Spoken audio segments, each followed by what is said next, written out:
What if I told you the harder you hold on to your life, the faster it slips through your fingers? In the ancient, windswept city of Aethelgard, perched high above a restless sea, lived a master tinkerer named Elian. Elian was a man terrified of the unpredictable. To him, the world was a giant, terrifying machine, and his only comfort was trying to micromanage every single gear. He spent his days building intricate clocks, measuring the exact drop of rain, and calculating the precise moment the sun would hit his workbench.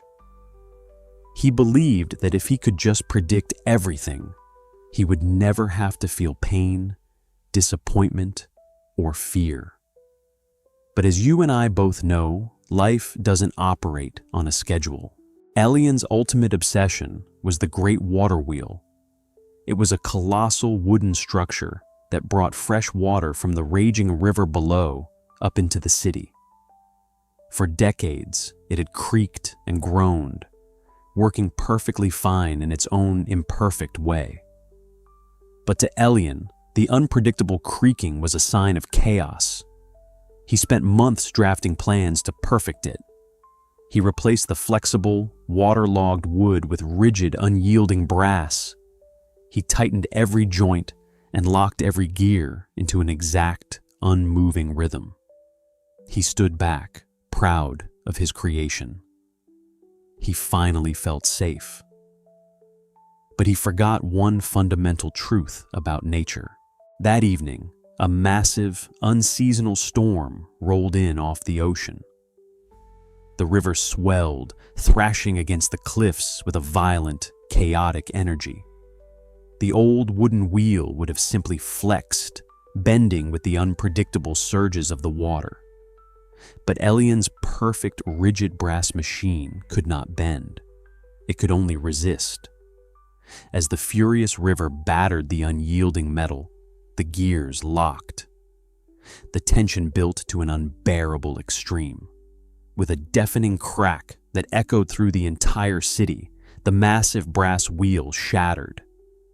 Elian fell to his knees in the pouring rain, watching his illusion of absolute control sink into the abyss. Devastated and stripped of his pride, Elian wandered to the highest peak of Aethelgard. There, in a small, humble stone hut, lived Master Olin. Olin was an elderly weaver who had been blind since birth. Yet, people from miles around traveled to buy his tapestries, which were said to capture the very essence of the wind and the waves. Elian stepped into the dimly lit hut, shivering from the cold and trembling from his failure. He looked at the old man, who was calmly running his hands over a loom. "I tried to make it perfect," Elian whispered. "Why did it break?" Master Olin didn't stop his hands. His weathered fingers danced over the threads with a smooth, effortless grace. "You tried to command the river, young builder," Olin said, his voice as rough and warm as worn leather. "But water does not take orders. It only takes its course." Olin beckoned Elian closer to the loom. "Look at these threads. If I pull them too tight, trying to force them into a rigid pattern, they snap. The tapestry falls apart." Olin let the threads go slightly slack, pushing the shuttle through with a gentle rhythm. "But if I give them room to breathe, they create something beautiful." Elian shook his head, frustration boiling up inside him. "But if you don't hold the threads tight, if you don't control them, it's just chaos. How can you build a life or a machine on something you can't predict? The river destroyed my work because the river is wild. It needs to be tamed." Master Olin chuckled, a soft, raspy sound that carried over the howling wind outside.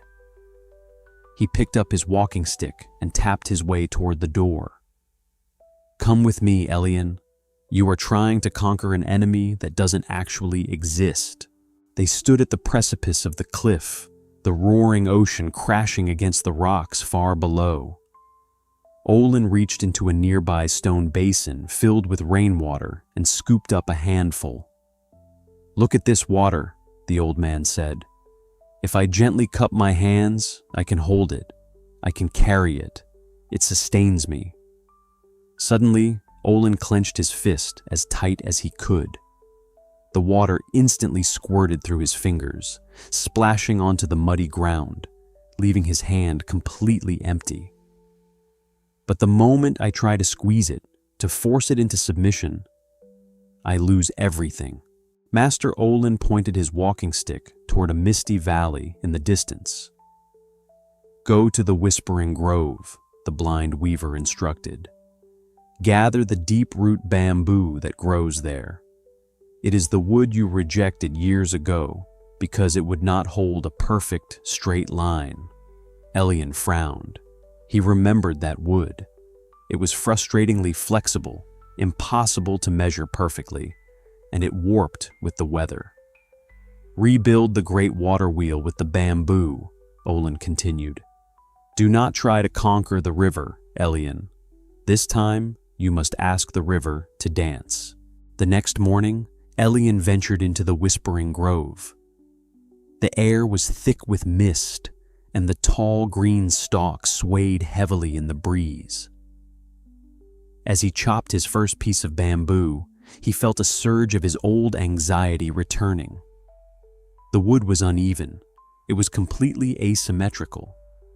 Every mathematical equation he had ever relied on told him this was a terrible idea. How could something so soft, so eager to bend, possibly survive the crushing power of the Aethelgard River? He was terrified of trusting something he couldn't entirely control, but he had no other choice. Back in his workshop, Elian began the grueling process of rebuilding. At first, it was agonizing. He constantly reached for his calipers and measuring tapes, desperately trying to force the bamboo into perfect uniform shapes. But the bamboo resisted. If he carved it too deeply to force a straight edge, it splintered. Finally, exhausted, Elian set his measuring tools aside. He closed his eyes and just felt the wood. He began to follow its natural curves, allowing the imperfections to guide his hands rather than fighting them. He was no longer dictating the design. He was collaborating with nature. Weeks later, the new great water wheel was finished. It was a strange, wild-looking thing. Unlike his shimmering, perfectly symmetrical brass creation, this machine looked organic. It was asymmetrical, deeply scarred from the tools and visibly bowed in places. The townspeople gathered, whispering their doubts. How could this fragile, flexible mess possibly do the job? Elian felt a familiar knot of anxiety tighten in his chest. His instinct was to dismantle it, to fix the imperfections before anyone could judge him. But the blind weaver's words echoed in his mind. He took a deep breath and let it be. With the help of the villagers, Elian lowered the massive bamboo wheel down the cliff face and into the roaring river below. The moment the fierce current hit the paddles, Elian's heart stopped. The water struck with terrifying force. The bamboo immediately groaned, bowing backward under the immense, crushing weight of the river. It warped so violently that the crowd gasped, expecting it to shatter into 1,000 pieces, just as the rigid iron had done. Elian squeezed his eyes shut, bracing for the inevitable sound of failure. He had surrendered his control, and now he awaited the outcome. But the sound of shattering never came. Instead, there was a deep, resonant hum. Elian opened his eyes. The bamboo hadn't broken. It had bent. As the river surged, the flexible wood absorbed the violent shock, bowing deeply to let the chaotic energy pass through it, and then springing back into place. The wheel used the river's own wild momentum to turn itself. It creaked, it wobbled, and it groaned, but it moved with a beautiful rhythmic grace. Slowly, steadily, the buckets filled and began their long ascent up the cliffside. The river wasn't conquered, it was embraced. Elian stood at the edge of the cliff, completely mesmerized. He watched his imperfect creation dance with the chaotic water. In that moment, a profound realization washed over him, dissolving years of deep-seated anxiety. His obsession with control hadn't been a shield protecting him from pain. It had been a cage keeping him from peace. The brass wheel had shattered because it demanded the world conform to its rigid expectations. The bamboo survived because it accepted the world exactly as it was. True strength, Elian finally understood, wasn't about holding your ground against the storm. Master Olin slowly approached the cliffside, tapping his walking stick against the stone. He didn't need eyes to see what had happened. He could hear the rhythmic, harmonious song of the bamboo wheel working in tandem with the wild river. "It sings a different tune now, doesn't it?" Olin smiled warmly. Elian nodded, a tear slipping down his cheek. "It's not perfect," Elian replied, his voice thick with emotion, "but it is exactly what it needs to be." The blind weaver rested a hand on the young man's shoulder. "Now, you are finally building with wisdom. How often are we just like Elian in our own lives? We try to build our lives out of rigid brass. We try to script out our careers, micromanage our relationships, and force the future to look exactly the way we imagined it in our heads. We grip the steering wheel so tightly our knuckles turn white, believing that our anxiety and our relentless planning are the only things keeping us from crashing. But life, much like the unpredictable river of Aethelgard, does not care about our intricate plans. It will surge, it will storm, and it will surprise us. When we demand that our lives be perfectly predictable, we become fragile.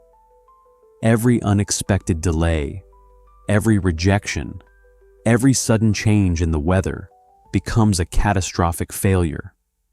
We break under the pressure of our own rigid expectations. We think we are protecting ourselves by overthinking and over-controlling, but in reality we are just guaranteeing our own exhaustion. The harder you squeeze the water, the faster it spills from your hand. You are exhausting yourself trying to fight a war against the fundamental nature of reality, which is constant, uncontrollable change. So, what does it mean to be the bamboo? Letting go of control does not mean giving up. It doesn't mean becoming passive or refusing to build a beautiful life for yourself. Elian still had to chop the wood, craft the wheel, and lower it into the water. Letting go simply means detaching yourself from the outcome. It means doing your absolute best with the tools you have right now, and then having the courage to step back and let the universe do what it's going to do. It is substituting the need for certainty with the capacity for trust. The ultimate paradox of life is this: the only way to truly gain control over your internal peace is to completely surrender your desire to control the external world. When you finally accept that you cannot command the storms, you stop wasting your precious energy yelling at the clouds. Instead, you learn how to dance in the rain. You stop breaking and you start bending. You allow yourself to be perfectly imperfect, organic, and wonderfully resilient. You stop trying to fix the ocean, and you finally learn how to float. The next time you feel that familiar knot of anxiety tightening in your chest, the next time you find yourself obsessively planning for a future that hasn't happened yet, pause. Ask yourself, am I building with brass or am I building with bamboo? Are you demanding that the world bend to your will, or are you preparing yourself to bend with the world? Release your grip on the things you cannot change. Give your life a little room to breathe, a little slack in the threads. You might just find that the tapestry weaves itself more beautifully than you could have ever planned. The river of life will always be wild, chaotic, and entirely out of our hands. But that is exactly what makes the journey so breathtaking. Stop trying to fix the ocean. Let the water flow. If this story brought you a moment of peace today, or if you know someone who is gripping the steering wheel of life a little too tightly, share this with them. Leave a like, subscribe for more stories that feed the soul, and tell me in the comments below, what is one thing you need to let go of today? Until next time, stay resilient.